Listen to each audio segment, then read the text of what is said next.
Ano yung mission and vision ng Speedway? Bago ko sagutin yan, shoutout muna kay Coach Val Baguios. Siya yung tumulong sa amin ng CEO ko na magawa yung mission and vision namin. Okay. So, yung mission po ng company namin is to be one-stop shop service provider sa mga e-commerce merchant. Kasi ang gusto namin, maging worry-free sila. Gusto namin maging hassle-free yung logistics nila. So, for the vision, sabi ko nga sa inyo, nabanggit ko kanina, yung trust and loyalty yun. We wanted to be one of the most trusted logistics business partner, if not top one, at least one of the best. Yes. Kasi marami tayong mga idol sa logistics, no? Sobrang baby pa ng company namin. Pero in 5 years or in 10 years time, I hope na nandun na kami sa top ng mga trusted na Ilang logistics years na ba ang partner. Speedway? 4 years. 4 years na. 4 years lang ng Speedway. So, young pa. Bali yun talaga yung naging business nyo, after work? Yeah, yun na yung naging business namin. Okay. So, as, ayun nga, sa mission and vision nyo, nakatulong si Sir Val. Actually, naririnig ko rin talaga yung ano niya, yung pangalan niya. Yeah. When it comes to mission, vision, and also core values. So, malaking tulong din talaga na may mission and vision ang isang company. Kasi, kung wala ang mission and vision, walang direction. Walang direction ng company.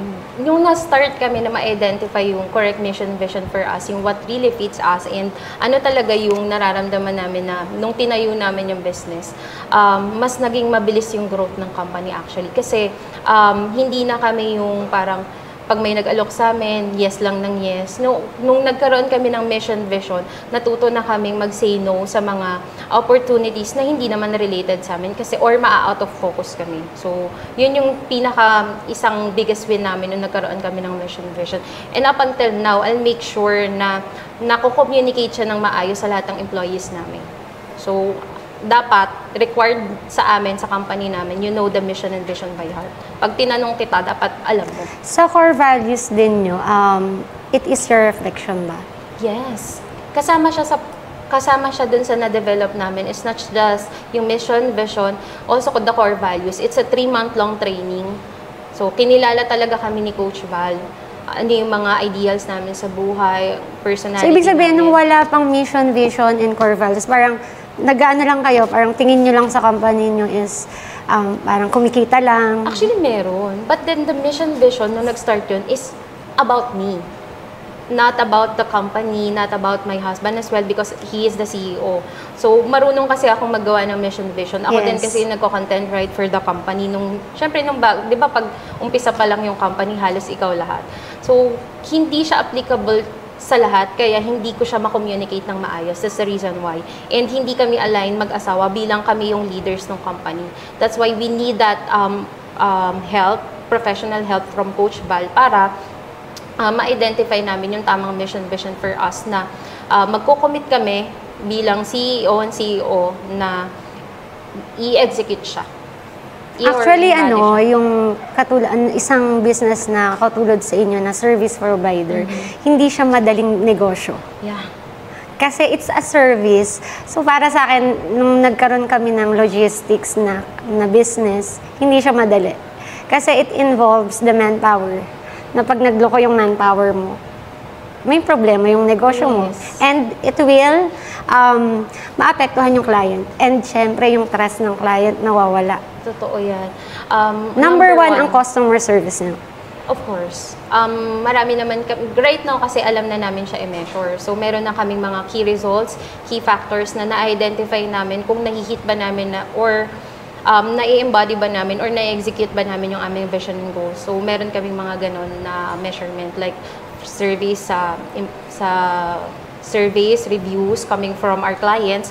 So, we would know na nahihit namin everyday na naging trusted kami. So, kumbaga, one step closer kami everyday to our vision and mission. So, everyday you have the data? Yes. And you speak with your people with the data? Yes. Sa akin, ang rule ko sa company namin, no numbers, no talk. Do not talk to me unless you have the numbers. So, like for example, ang isang packer, ang target nila is 500 in a day at na-hit niya is 200. Parang measurable siya sa amin ngayon kasi naka-scorecard na siya. So, may capacity plan kami daily. So, nagpo-forecast kami. Let's say for example, yung first 3 hours ng shift, alam na kaagad namin kung ilan yung packers na kailangan namin for the day or ilang hours yung i-spend namin just to finish the orders. And alam din namin yung dapat i-deliver ng employee namin kasi may hourly basis sila. So it's impossible na hindi nila ma-hit yung target nila because namomonitor sila hourly. Let's say for example, itong employee na to, 4 hours na ng shift, masyadong mababa yung delivery niya. So, i-coach na siya kaagad or call out na siya kaagad. So, hindi na kami umaabot sa punto na ganun kalaki yung difference na dapat i-deliver. Ikaw pa rin ba yung nag-coaching sa mga non-performing employees? No, hindi na. I have my leaders na to do that. Kasi may mga leaders na per department. Pero, let's say, yung mga difficult cases, sasabihin naman nila, ma'am, kaya namin. Ma'am, hindi namin kaya, difficult to coach. Doon ako mag-i-step in. Kasi, i-check ko, ano na bang ginawa yung steps? Baka naman kasi, nag-i-expect kayo ng performance, hindi naman kayo nagturo. Diba? Pwede ganun eh. So, mahirap yun. Na-experience ko yan. Kasi hindi mo laging dapat isisi sa isang employee na hindi nagpe-perform, kundi titingnan mo rin how yung leader nag-monitor. Yes, exactly. So, kung sinunod nila yung pattern namin or yung coaching patterns namin, then, mag-i-step in ako talaga. So, doon na namin i-deliberate kung kailangan bang PIP. We have PIP, Performance Improvement Program sa company. So, halimbawa, for like months, you're not performing, i-enroll ka namin doon para ma-monitor yung performance mo. And kapag natapos ka sa PIP program and hindi ka talaga nag-improve, that's the time na pwede na namin i-consider na i-terminate ka due to negligence sa performance. Pero mahabang process yun.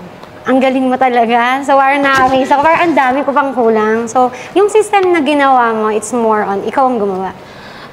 It's a collaborative effort na. So, may mga idea kasi with the leaders na rin. Kasi minsan yung idea ni leader, malaking tulong din sa atin. Kasi hindi pwedeng tayo at tayo lagi ang nag-iisip.